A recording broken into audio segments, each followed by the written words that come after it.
Train by day, Kyle Wigginton podcast by night. All day. The last couple of podcasts we did were like 45, 50 minutes. And I was trying to listen to it. And I'm like, what are we talking? No, they're definitely too long. They're definitely too long, but like it's more of a therapy session. Oh, yeah, for sure. 100%. Yeah. And I feel like therapy sessions have to run at least 45 minutes long. Okay. No, that's perspective. That's because, everyone pays me to come on this podcast. Yeah. So I have to give them their time. Payson. You're not supposed to say that. Payson Tremayne. Tremayne. How do you say it? Tremayne. Payson Tremayne. Tremayne. I mean, spell it. Try to spell Tremayne. Oh, you know how. Well, I know how to spell your name, but yeah, a normal person spelling Tremayne would not spell it Tremayne.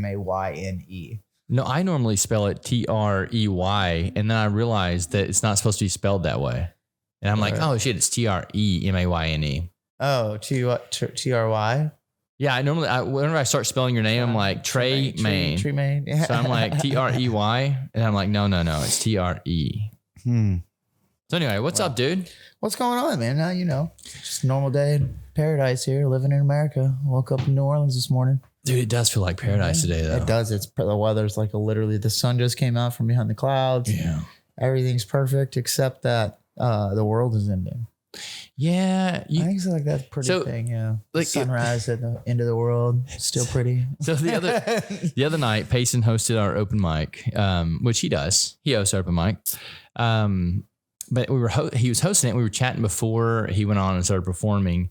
And he said the world's about to end. And I was like, dude, we got a podcast. Right. Oh, you have stop to. Right there. Yeah. Come see me Sunday. Yeah. Yeah. I was like, we'll do this Sunday. Like, it's not getting too deep. It helps me too, because I think, these are like invasive thoughts. Like, I really feel like I maybe need to see someone, honestly.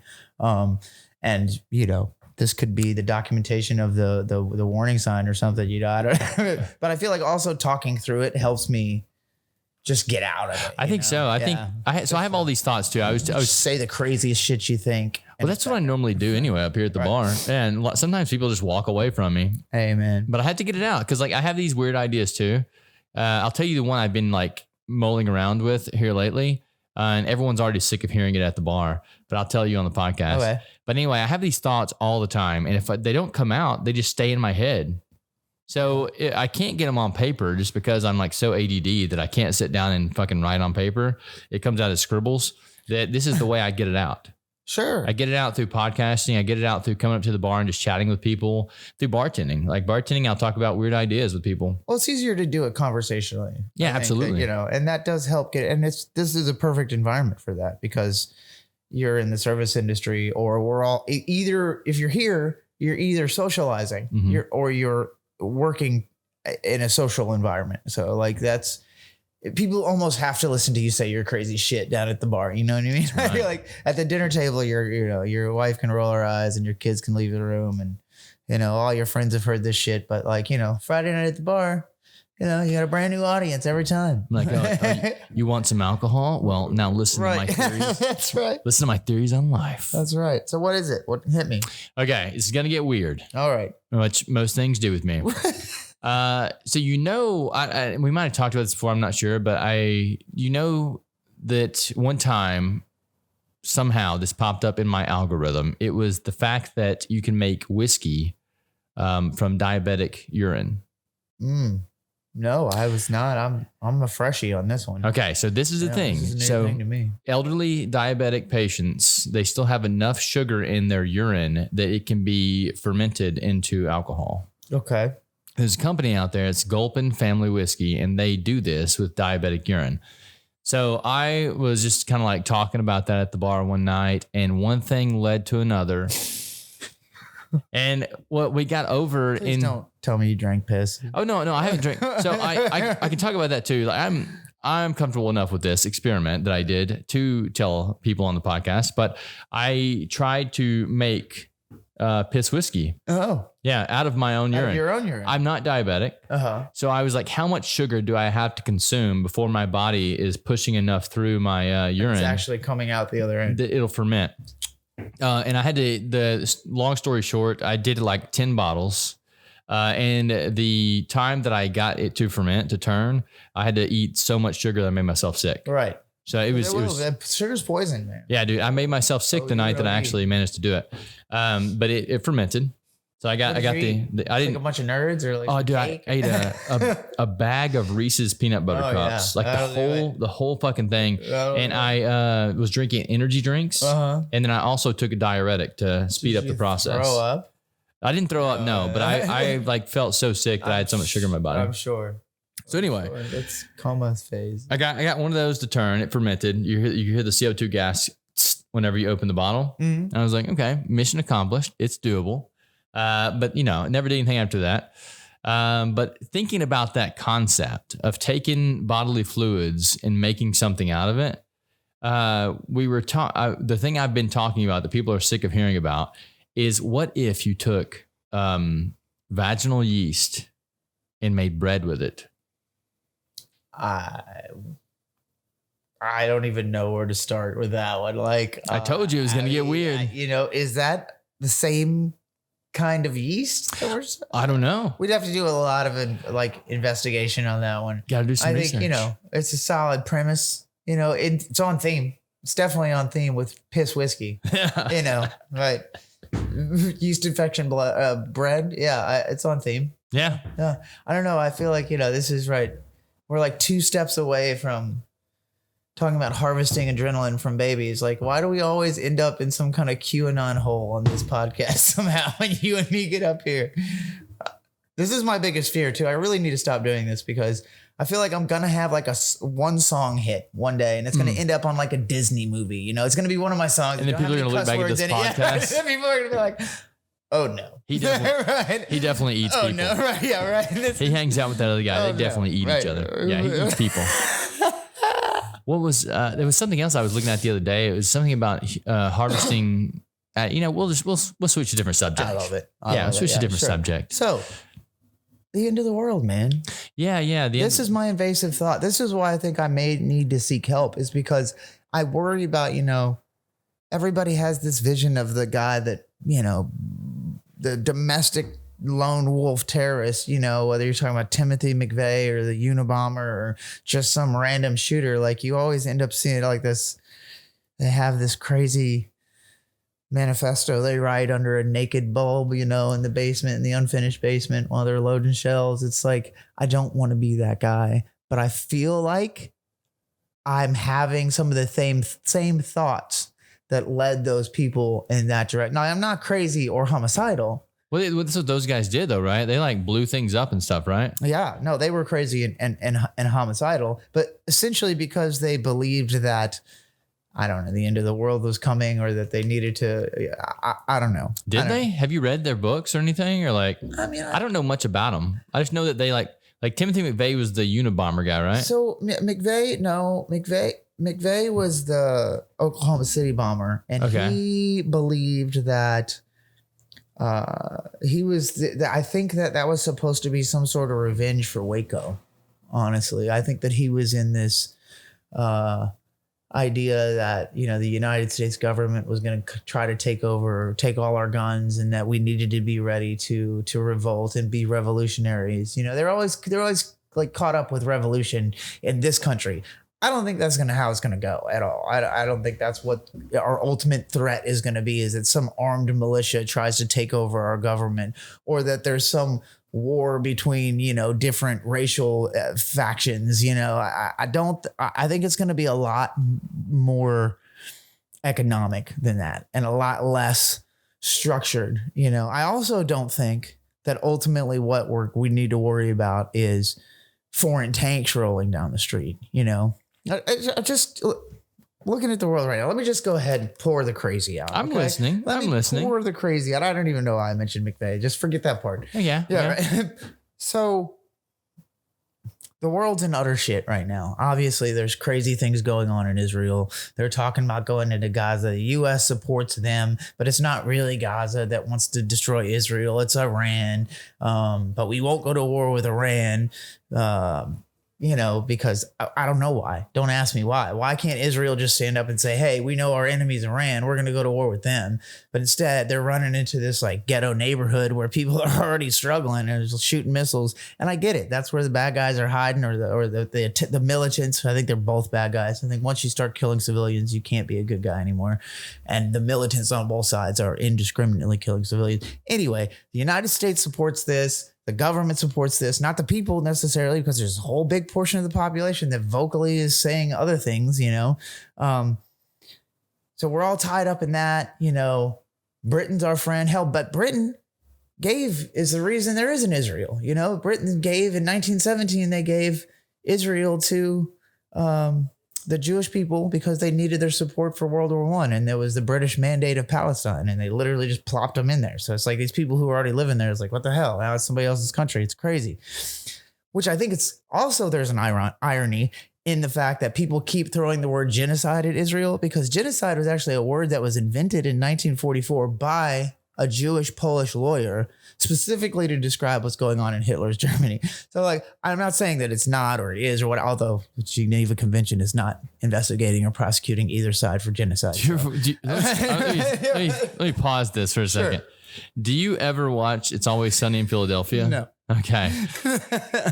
There's an episode, and you sound just like Charlie right now. Okay. Just information dump. Well, like I don't know anything about what's going on over there. Okay. Right. I know that there's one side fighting another, right, and it has nothing to do with me. Sure.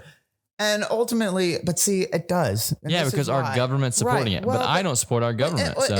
But here's what I think ultimately the problem's going to be. The whole. I don't think we're going to like have a World War III, like nuclear war, but like why would we not have a World War III? I mean, we would have a World War III, but not like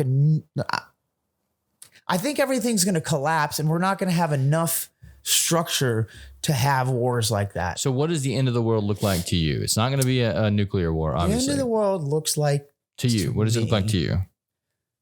As we're wrapped up in Israel and the Ukraine, mm-hmm. China invades Taiwan and North Korea invades South Korea, because what a better time. But still, what does it look like to you? That's the global economy collapses completely. Okay. And what it is not armies. It's all of a sudden the millions of consumers in this country who have built their lives and lived for generations and generations on the idea of that they will be able to go to the grocery store and get something tomorrow or tonight when they need it with the money that's in their pocket. Once that goes away, then your problem is going to be finding food, keeping shelter, your stuff, and immediately keeping your stuff. The immediate threat is going to be domestic citizens, who are already out there, organized criminal gangs who may be armed already are going to be at the biggest advantage immediately. I mean, the police, but that's part of the government structure. So like, as soon as they're not getting paid, what are they doing there? Kind of a thing. So basically finding food is going to be like one of the big things. So finding things you need and keeping them. So we're back to cannibalism. Well, I don't know that we have to go to cannibalism immediately. There's a lot of meat. There's a lot of meat. I mean, you want to get them before they get too thin. I think, yeah. Yeah, I see what you're talking about. I think it's going to be people crawling through your windows trying to get what's in your refrigerator. And you're going to have to be armed. And we're not. No one's ready for that. No one's ready for that. No one's actually ready for that. So yeah, I see what you're talking about with like all this like war going on and everything's on the edge right now. But then you like look outside out here and you see people jogging down the street and like walking their dogs. See, that tells you everything's okay. That tells me we are completely unprepared. Well, it doesn't tell me that everything's okay. What it says is that maybe it's not as bad as we think it is. Maybe it's not as bad as the media is telling us that it is. Yeah. Well, I don't even know that the media is telling us it's that bad. I mean, the media is not saying. Well, you're getting information from somewhere. Well, but I mean, this is what I say, evasive thoughts that are like, this is how my brain collates the information that may or may not be related to what I'm actually talking about. Yeah, so where are you getting this information from? Well, it's just the world. Like I'm absorbing the information of the world, but then my brain turns it into this big into the world narrative, and it just constantly stresses me out. Like, so like, that's what I'm saying. Like, I think I'm less talking about the actual end of the world and do you know a good therapist? Well, no, you know a lot more about this stuff than I do. So you're obviously getting more information on it from somewhere. What I do with the news is this is how I do, because I don't trust the media at all. And I know that it's all of it's biased, including myself. I mean, it's just impossible to be unbiased. And that's why I always say, you know, the scientific method and scientific processes are unbiased and perfect, but science will never be unbiased because all of that has to be done by scientists, you know, until it's done by a computer, and then we're fucked anyway. Whole nother conversation for the end of the world. But what I do is I look at every possible news source for the same story that I can find. So I want to see what Al Jazeera says. I want to see what BBC says about this hospital bombing in Gaza. There was a hospital that blew up with allegedly 500 people on the inside, and Hamas said Israel shot it, and Israel said it was a rocket from the other side that fell onto it on the way over. You know? Yeah, but why are you looking this up? Who gives a shit? Because I found out that this happened and I want to know the truth. Because I want to know the truth. It doesn't mean anything to you. I want to know the truth. You're just plaguing your head with information that doesn't need to be there. Well, yeah, but it does mean something to me. If the media is throwing something at me, obviously, you know it's not real. Obviously, the media wants you to believe a certain way. Okay. At different parts of it. So Fox News wants you to support Israel and believe that Hamas are the bad guys. And CNN wants you to believe that there's a humanitarian crisis, that the Hamas is just trying to live their lives and Israel are committing genocide. Like, they want you to think this. So the news is the facts that they pick and the way that it's delivered is to support that narrative. Exactly. Okay. So the only way to find out what's really going on, and even then you probably won't if you're not fucking standing there when it happens, is to take everyone's narrative and try to amalgamate it into some version of what actually happened. No, I understand trying to find the commonalities of things to find the truth, but who cares? Like a hospital blew up. Who cares who did it? Because to me, with my oppressive thoughts, that hospital blowing up is leading towards China invading Taiwan, the global economy crashing, and somebody coming through my window trying to take my groceries from me and my son. If that happens, then you deal with it then. I mean, okay, to a degree. Don't stress out about it. To a degree, but you have to at least be ready. You said you're ready. Then don't stress out about it. Yeah, that's true. If you're ready, why stress? Yeah. Like, take life as it is. Here's the thing, though. I am ready. My girlfriend's not ready. That's okay. My son's not ready. That's part of being the head of the household, being the protector. You know, this is actually something I heard yesterday. This guy doing this little speech on this, and I love that. You know, it was one of his spiritual mentors that, you know, taught him, you know, who he's supposed to be as the man in the household. And it is as you're a producer. It's your job to produce things for the good of the household, you know? And I don't know. What did he say? I don't know. You can't just let me hang like that. Jesus Christ. I mean, that's literally all I said, is that it's your job to produce. Protector and provider is what I would say. Right. Yeah. So which is a production, which is a. Yeah. So, I mean, production. You know, it's your job to be prepared, and you said you are prepared. So don't let it stress you out. Yeah. Like, take life as it is, man. Let it come to you. Yeah. When you stress out about it, it stresses everything else. Like, I think the man is also, and this is probably a controversial topic because of the world we live in today, but I think that the man is supposed to be the stable one in the house, the stability. Mm. So when you get all stressed out and worked up about things, it just works everyone else up. If you can maintain a calm and level head, then everyone else will too. I mean, yeah, but I mean, I think some of that, like, and you know, if we're talking about that, I think there is some legitimacy to, you know, gender roles being human constructs. Like, is it really fair that, like, oh, I'm a man, but I'm also an emotional human creature? Like, sometimes I need somebody else to be stable, you know? Like, I don't know. I mean, as long as you have that in your partnership. Right. And I'm not even saying, you know, that, and as far as partnerships, I think that's important too, is the way that partners communicate with each other. And I heard something good about that, where the wife was saying that they had this percentage system that they communicated with each other. It's like, look, marriage is 50-50. She's like, that's bullshit. Nothing's fucking 50-50. There are days where, like, you don't have anything to give, and the other person's going to have to kick in more, and it's the other way. So they found this way to communicate with each other when they're going through their day. It's like, hey, I'm at about 20%. Like, I'm going to need you to come in with that 80, you know, or, hey, I don't have the 80. I got 75, but let's try this for the other 5, you know, like, it's just like really communicate starting from the place that you actually are. Yeah. I think that makes sense. Like for me, it's just me rather than constantly, but even to that degree, you have to be honest with yourself. Like, yeah, I'm always I have 100. that problem. I have that problem all the time where it's like, I'm going to do this and this and this and this today. And I know I fucking, you know, I walked 30,000 steps on Tuesday. That's what you were saying. That's fucking crazy. Legs hurt, bro. That's like, why I'm sore. I told him he should have got Pokemon Go. Right. Started hatching them eggs. 30,000. I average 15,000 a day. And that's my whole fucking workout routine right there. And I want to package this up and sell it because it's free. Because you wouldn't. No, it's literally, I could shut down every fucking gym. I could take care of obesity in America right now. Just by walking Stop people. driving your car. Eat less, sleep less. You're done. That makes sense. You're fucking done. No, it's hard to get You're people to do that. sleeping too much. You're eating too much. Walk. Hey, Americans are lazy. Like, Newsflash, literally Payson. get out of your car. You don't need it. Well, yeah, I get it too, but Americans are lazy. Yeah. Well, that's the thing. You can't, you know, you can't have your cake and eat it too. You know, you can't complain about being fat and be lazy. I don't think that a lot of fat people are complaining about it. I think they're just happy with it. Yeah. Yeah. I don't. They might complain about it once the world ends and they have to actually stop driving. Right. Yeah. But once you have to protect. No, but as far as your perimeter, that's another thing too. Do you have any idea what where you live?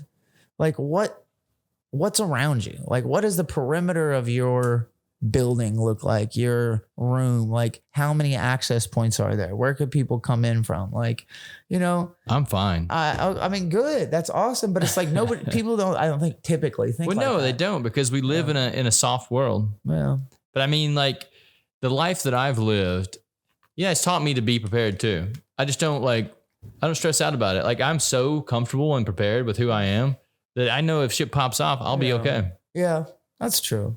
And like you said, you know, it's just you in your house. It's like that does make it a little easier. I'm not saying this is like, oh, you know, everybody, but it is. It's an extra mouths to feed. Mm-hmm. Their liabilities, like we were having a conversation earlier. You know, especially when you're dealing with kids, like they're not there yet. You know, they don't have the experience to help you as much as you would need them to help you in like an end of the world situation. Some wild animals, whenever they go through hard times, they look at their offspring as food. Yeah, that's a good idea. That's actually a thought, you know? Right. Okay. So we're not going to starve, right? We got the kids. Yeah, you can eat some. I knew we were going to get around to baby eating somehow, Kyle. Like, how does this happen? I don't know. Every time. It's the real world, you know? Like we come back to the real world. Like in reality, there are animals that need food and they eat. That's kind of my take on it. The fact that I don't have other mouths to feed, like no kids, no girlfriend. That's another reason that I'm very comfortable with who I am, because if I want to eat, I'm going to eat. Like I'm going to find something to eat. Yeah, you don't have to. I'm not worried about other people. Yeah, right. Make sure everybody ate. Yeah. I mean, I do kind of have that with this bar. Like I have responsibility for other people. Sure, everybody's responsible for something. Yeah, but at the end of the day, like if everything goes to shit, it's just me. Right. I'm gonna try to make my way back to Arkansas and start a garden. That's a long drive, though. It'd be a long drive back to Arkansas. Well, that's the thing too. Is that obviously I think that in the end of the world scenario, like I've kind of as far as like doomsday prepping, I think they've kind of like there's a consensus that like fortification isn't the way to go. You got to be mobile. Like being able to move and stay on the move indefinitely like increases your chances of survival the most. Well, especially in the beginning, get the F out of the city. But that's the thing. It's like, for me, I have a tough time thinking about that because I've got a really defensible spot like in the city and I have resources in the city. Pack everything up and leave, dude. You know better than that. Well, and that means being on the move. We've seen enough zombie things to know this. You have to be, that means being capable of making a shelter on the go. We're just getting out of the city. You can't take a tent. You have to be able to take things that give you the ability to make shelter. I feel like you can set up fortification eventually, but first thing first, get out of the city, dude. There's enough. It'll be pure chaos. Like Post Malone has a bit about this. He basically says that it's going to happen on Friday and your cards are going to stop working. Mm-hmm. And then you have 2 days to get out, to get somewhere else. And that's the 2 days of the weekend. And because when Monday comes again and nothing works, that's when it's going to go to chaos. Right. Yeah. I mean, who knows how true that is? Sure. But at the same time, if something like that does happen, I'm out. Right. Post Malone and Nostradamus. They're basically the same guy. Same guy, man. Right. Yeah. No, I mean, it's a good rule to have. Like if the financial system collapses, that's when it's going to go bad. Yeah. No, and that's my 100% point. I'm not worried about a nuclear bomb drop. No, we're on the verge of financial collapse for sure. You know, soldiers coming over the border. I think that it's even happening right now. You can see the dollar losing value. I think like over the past 100 years, the dollars went down. This is why I talk to you, because you are the only one of the few people that we agree on this subject. That like, and everybody else is just like, and I think it's hard to imagine because everything's been this way your whole life. Yeah. You know, you've been able to go to Walmart and spend money your whole life. Like the idea that could stop, you know, and maybe it'll be more gradual than we think it is. I don't think that's something that can happen gradually. Well, that's bad too. Like the frogs in a pot thing, right? Sure. Oh God. Put frogs in a cooking pot. If you throw them in there when it's hot, they'll jump out. I mean, ask anybody in the lower middle class. Like it's torture. Yeah. Right now. Through the fucking day. People are hurting right now. We can see that all around us. Like you see businesses going under. No one's talking about it. That's the weird thing that people are kind of, it's just fine. Yeah, they're kind of ignoring it. I mean, like I see it all happening around me. I just choose to deal with it when it happens because I can see it coming. Yeah. I mean, you can see it coming by just looking at the dollar. Like, see the amount of debt that we're in as a nation. All right. You can see that our it was a guy that posted a video the other day. You know, no one's talking about inflation right now, but this guy posted a video where he like walks through and like talks about the prices of products and like Costco and stuff. Mm-hmm. And he posted a video from like 2 years ago, and there is a 70% inflation on products that he bought 2 years ago. And he actually has video proof because he does this. Right. He's been doing this for years now. You can't pull any bullshit. Yeah. He's like, you can literally see the prices right here are 70% increase on what they were. I mean, anybody who's bought eggs in the last 3 years understands that, you know, like eggs were 99 cents and they're like $6 for a fucking carton of eggs right now. And everything has come down like within the last week because of Bidenomics or whatever. Like they're trying to convince you that Biden's got this figured out and inflation is going to go away. Because the election. Yeah. Exactly. Is he really going to try to run again? Is he? What choice does he have? But die? Yeah, he's too old. I mean, he's not. The point is not that he's too old. The point is that he's not okay. You know. But the point is that he's too old. He keeps talking about too. You know, when Russia gets out of Iraq, everything's going to be okay. And there should be an age cutoff for president. There certainly should be a mental evaluation. Like I think they should. You don't think there should be an age cutoff? No, I do. Absolutely. Like how old is he? What is his age? He's like 82. Let's look it up. Look it up so we get it accurate. No. Yeah. Biden's age. No, he's not. He's I need young Jamie. He's 72. 80 years old. 80. Yeah, that's it. And Trump's 78, I think. 80 years old. Hang on. Average age of death for male. 75. 77. Yeah. So I think that the cutoff should be 70 at least. So he's 10 years over. Because if the average, I mean, the body starts breaking down. That's why men die, right? Yeah. Okay. That's why everyone dies. So then he's way past the body starting to break down. Yeah. And you can literally see it when he's giving speeches and stuff. That's the problem. Yeah. There's some people who are mentally good up until the day that they die. If it was just a physical thing, but that's not the case for him. He obviously has dementia. Yeah. I mean, I would just say 70 years old. I would actually say 65. Yeah. Because it's 30 years old, right? That's when you can be president at 30. Between 30 and 65, that's your gap. Right. That way it keeps you from. Well, but what you're saying. That's the retirement age anyway, 65. I saw some meme. Yeah, exactly. I saw some meme that like it's pretty much universally accepted that 80-year-old white men are unemployable, but they're running almost every government in the world.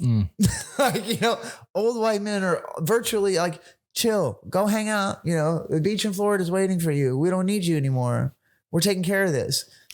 What I would say is that what's going on right now is is basically clarification that the politicians don't actually do anything, that they're just a face for the company that is the United States of America. Yeah, the military industrial complex. Yeah. Has been running everything. So, I mean, it's actually a blessing that Since this the old 40s, man, I think. Yeah. It's actually a blessing that this old Since man we is in found that alien tech in Roswell. It's actually a blessing that this old man is in that position, because it's actually showing us that none of it really, he's not doing anything. That the president's just a face. If for me and you, it proves that, it pulls that veil off. That I don't think for the, I mean, this is the thing. This is the sitcom. Like what you're watching on TV is a TV show. You know, when you see Biden up there talking and they're acting like the White House and the judges are acting like the judges in Congress, it's just all the fucking TV show. It's play. Bro. Yeah, it's not real. Yeah. But most people don't know that. Most people still think that, you know, the WWF, people are getting hurt. You know, they're not. I mean, they still get hurt. Yeah, that's the blood is real. That's more real than politics. That's what I would say. Yeah. Wrestling is more real than politics. I would probably agree with that. Yeah, it's. So who do you think's really in control then? I mean, we've talked about this before. You think the corporations are, right? The banks? Yeah, the central bank. So then so why would they let the monetary system go into the ground if they're really in control? Well, I think at some point it gets like this little game that they started, you know, with the dollar back in the day when they, you know, the inflationary money system. Right. But it doesn't have to inflate. It can't go forever. Well, it doesn't have to inflate as fast as it is. Yeah. That's the problem. Like right now, it's almost like they're running it into the ground on purpose. I think what they've done is they have unleashed a system that benefits them at the all the way through and at the very end, but nothing lasts forever. You know, it can't go on forever. I think that they're stuck. The system has to do what the system does, and this is what it does, you know? Okay. So how does it benefit them in the end? Because if it implodes, the dollar's worth nothing. Do you think they have a new monetary system already set up? They've spent the last 100 years using the dollars that they are making to create a world government, which they now, I mean, like, you know, I think that they would immediately, you know, they own all the guns, they own all the tanks, they built all that shit, they own it all, they're financing it, it's theirs, you know. People want to, and that's at the end of the day, like most people I think that are doing like law enforcement work or military work, I think by and large are doing it for the paycheck. Yeah. Honestly, you know, like I think there's some people who are doing it for patriotic reasons or whatever. And there's some people who are doing it for crazy psycho reasons. But I think most people in the middle are doing it for a paycheck. Like everybody, like anybody has a career. So it's like, if you can pay these people, they're yours. And of course the corporation can pay these people, you know?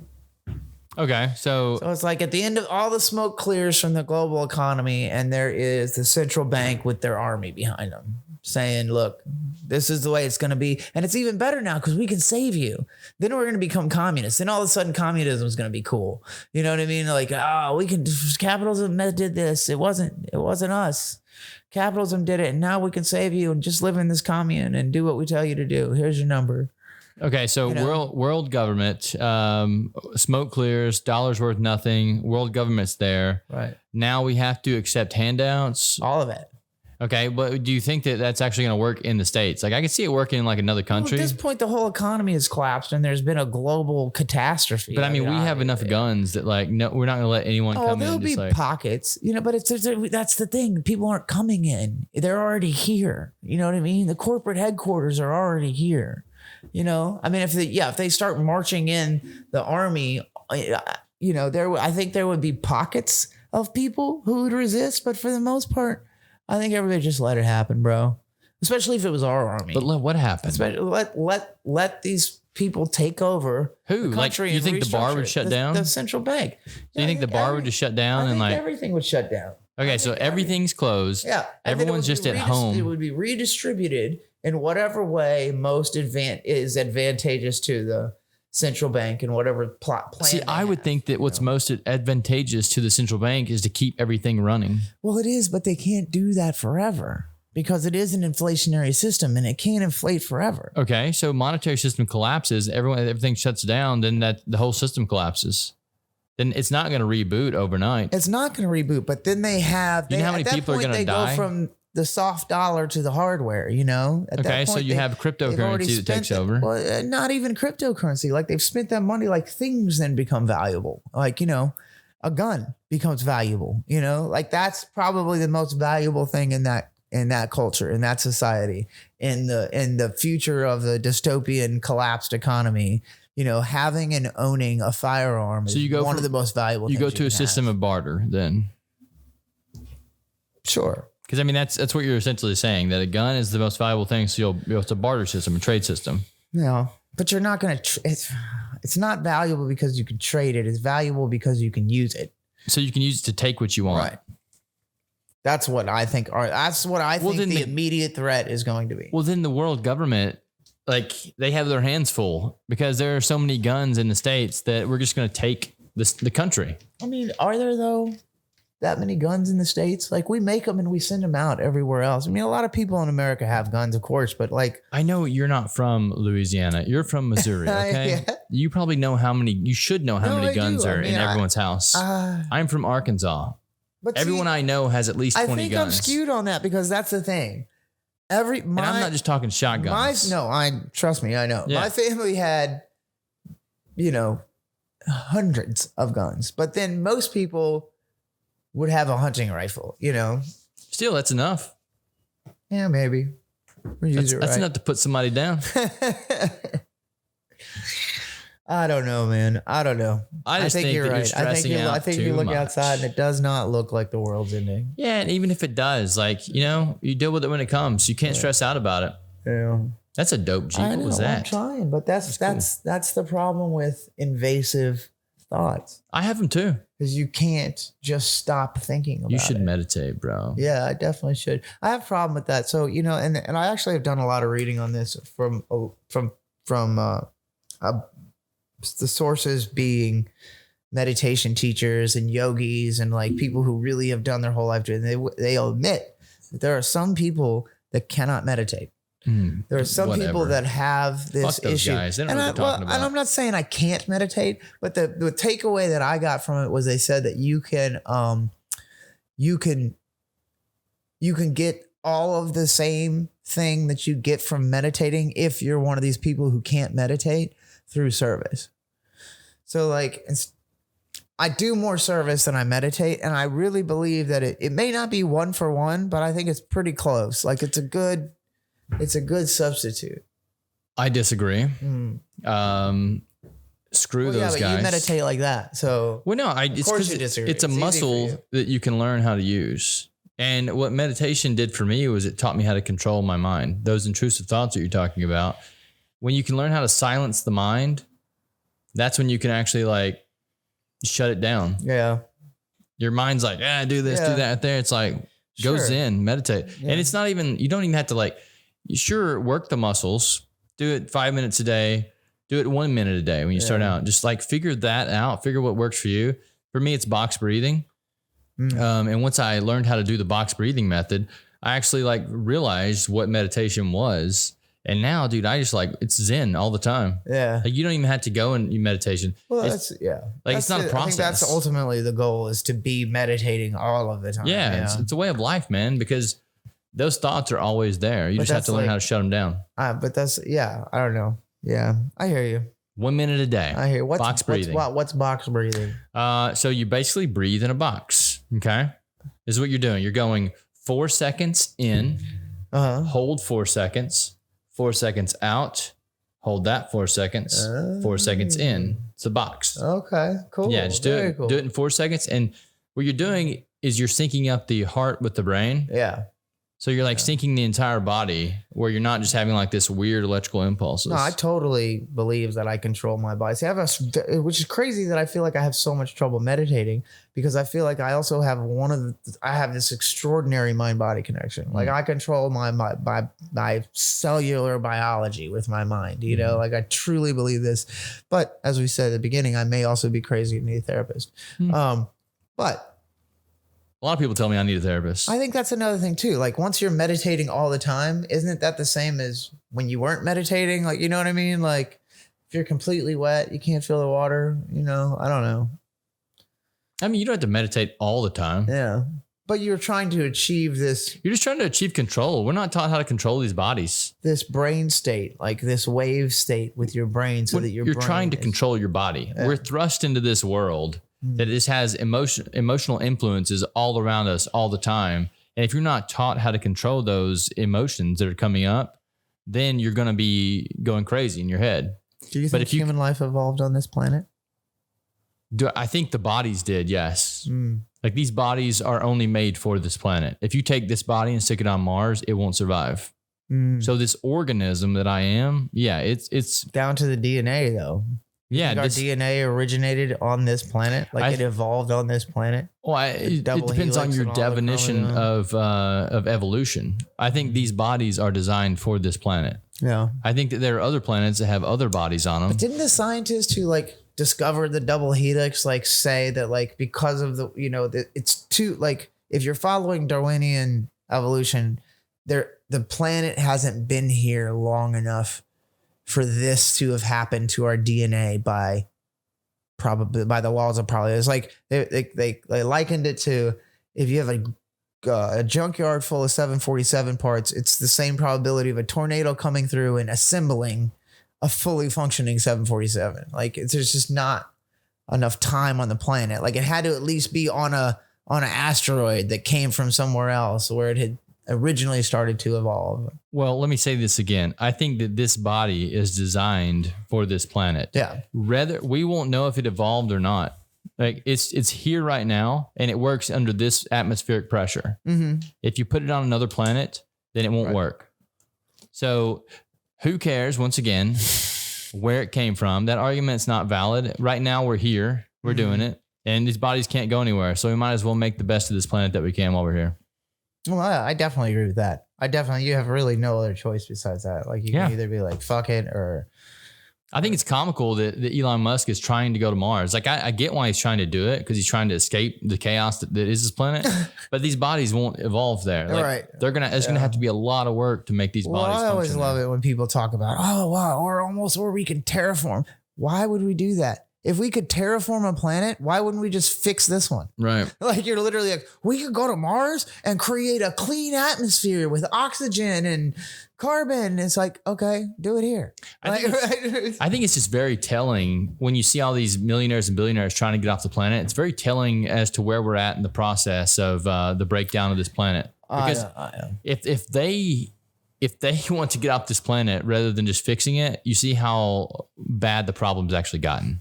Right. Like there's no real solution. There's no hope. Right. Exactly. Yeah. If somebody who has the most resources on the entire planet is obviously a relatively intelligent person, has looked at this problem with a microscope you could never even hold.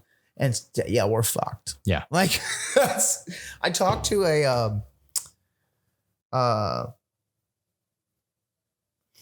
what do you call the people who study the weather?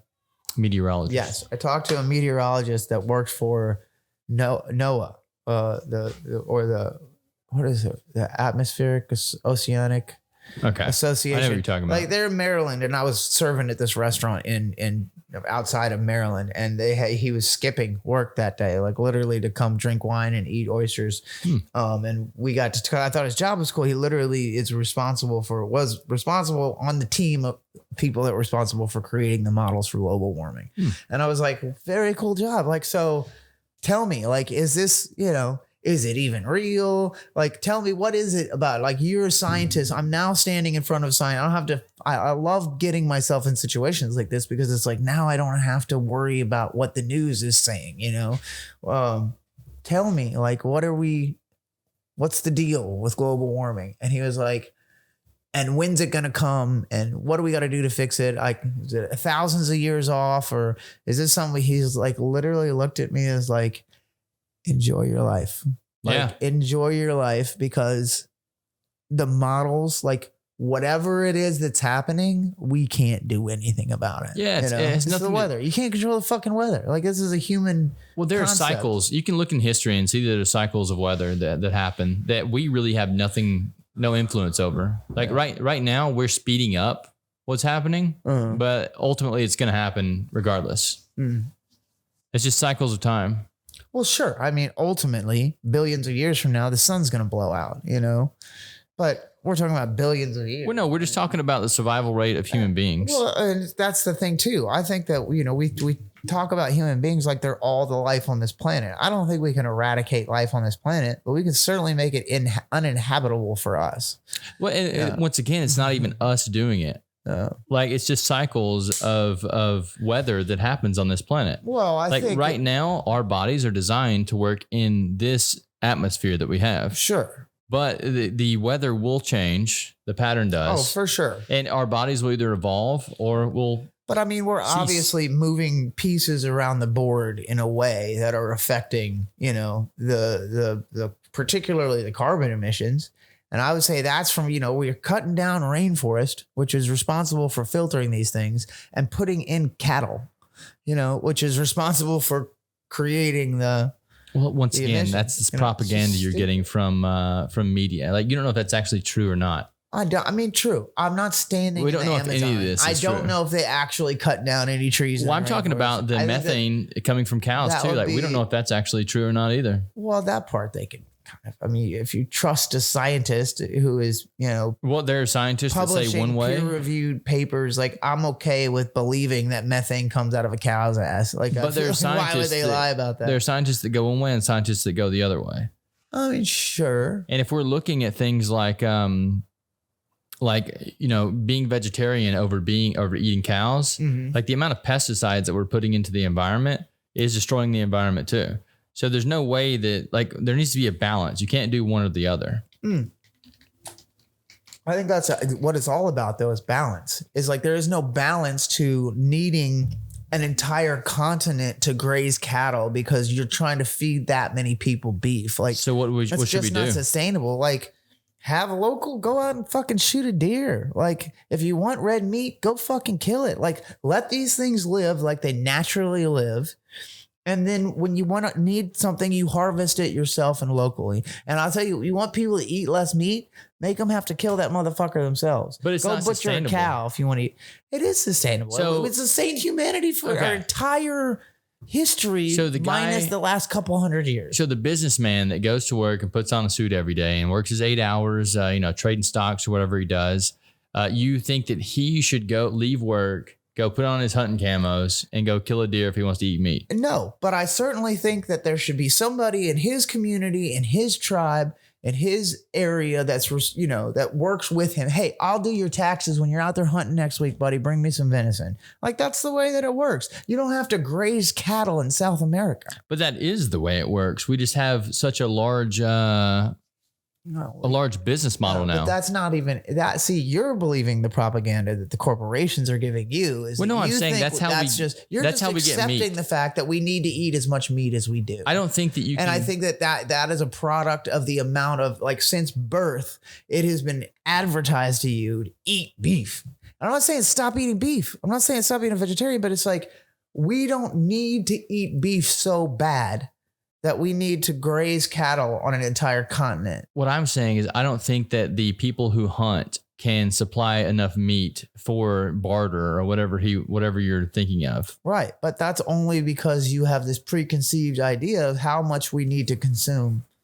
That's not at all what I'm saying. I'm saying you think it would be just eliminated? Like, would no one be able to eat beef? I think that if you tried to have hunters bring meat to Rouse's down the street here, I think they would run out of meat within a day. I don't think that the hunters are able to bring enough meat in to do that.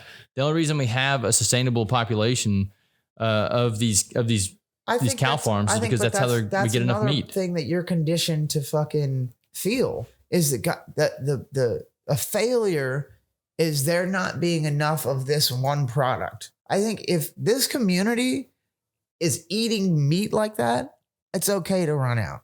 Like, then fine. Everybody who gets the meat the first day, and I'm not saying we have to get it all from hunting. Like, we can also do it from local farms. There's a lot of things that we could do to support the need, and I say need, like, because I believe people need red meat. Like, I think that is some solid science about your mental health and veganism and that kind of stuff, but whatever. No, you need iron in your blood. Yeah. I believe that we could sustain the needs of this community's meat consumption as a community. It doesn't necessarily have to be hunting. It could be a combination of a bunch of different things. I'm just saying, as a community, we need to deal with the needs of our community. Instead, we have this corporate mindset where it's okay that our toothbrush is made in Taiwan. It's not okay. And when China invades Taiwan, it's really not going to be okay. No toothbrushes anymore. No more. Your teeth, they're going to be awful. They're going to be awful. Yeah, I don't know, man. I feel... I'm just saying. What time is it? Eat local, 3:00. Yeah. Eat local, yes. I do feel, I mean, we're talking about huge problems here. Yeah. Like there's no way they can be changed overnight. You would like to think the economy collapses. Well, you would like to think that someone's out there working on these problems, but I don't think they are anymore. I don't either. No, I think that people just get paid off to shut up now. Right. Like if you go against big cattle or whatever it is. Well, and that's the thing. You're saying, why would they want this? They don't want it to happen. Why would the banks want, wouldn't they just want things to keep going? Yes, of course they do, but they know that it's impossible for that to happen. But what they can do is ride the status quo out to the bitter fucking end. My whole thing is like, what would be the benefit to crashing everything? Like, I can't see a benefit there. I don't think that they're crashing it on purpose. I think this is just a system that can't not. Yeah, I think it's been out of control. I think the very beginning when they started this, they knew, and I think they're shocked that they got this far. I think they're like, oh my God, like, can you believe it? We run the world now. Well, it's not going to last forever, Bill. Have you got those, have you got those warplanes ready to go? Have you got you got an army figured out? Oh yeah, no problem, man. I got the whole UN, dude. Anything else you'd like to add, Payson? I mean, eventually we're gonna get cut off by the bartender. Right. That's all I got. That's all I got. Learn how to shoot. Well, learn how to swim. Thank you for coming in today and sharing your opinions. People can find you at Payson Tremayne. Yeah. On Instagram. Yeah. And his spelling of his name will be in the podcast. I love it. Dude, it's always a pleasure having you in, man. I love it, man. Thanks, Kyle. Yep. I love you, brother. Love you too, dude.